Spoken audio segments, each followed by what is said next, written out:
අපේ සිත අපේ මනස වැඩ කරන ආකාරය අවබෝධ කර ගැනීම තේරුම් ගැනීම එහෙමත් නැත්නම් තමන්ගේ සිතට එන බාහිරින් එන හෝ සිත තුළ ඇතිවෙන අරමුණු එහෙමත් නැත්නම් හැඟීම් එහෙමත් නැත්නම් චෛතසික නැත්නම් සිතුවිලි දිහා චිත්තානුපස්සනාවෙන් බලලා ඒ සිතුවිලි තේරුම් ගැනීම අවබෝධ කර ගැනීම තමයි ප්‍රඥාව කියලා කියන්නේ.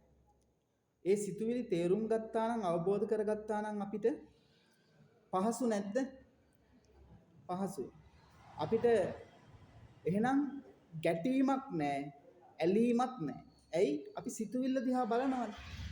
සිතුවිල්ල දිහා බලලා සිතුවිල්ල මොකද්ද කියලා තේරුම් ගන්නවා.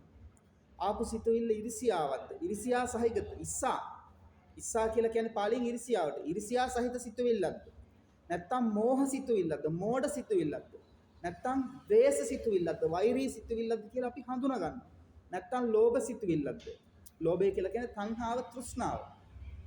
ඒත් එක්ක තමයි ඇලීම හටගන්නේ. ඒ සිතුවිලි හඳුනාගත්ත කෙනා තමයි සංසාරේ විමුක්තියට, නිර්වාණයට, සංසාරයෙන් නිදහස් වුණ කෙනා බවට පත් වෙන්නේ. පැහැදිලිද? ඒ තැනටපත් වෙන්නේ මේ සිතුවිලි හඳුනාගත්ත අවබෝධ කරගත්ත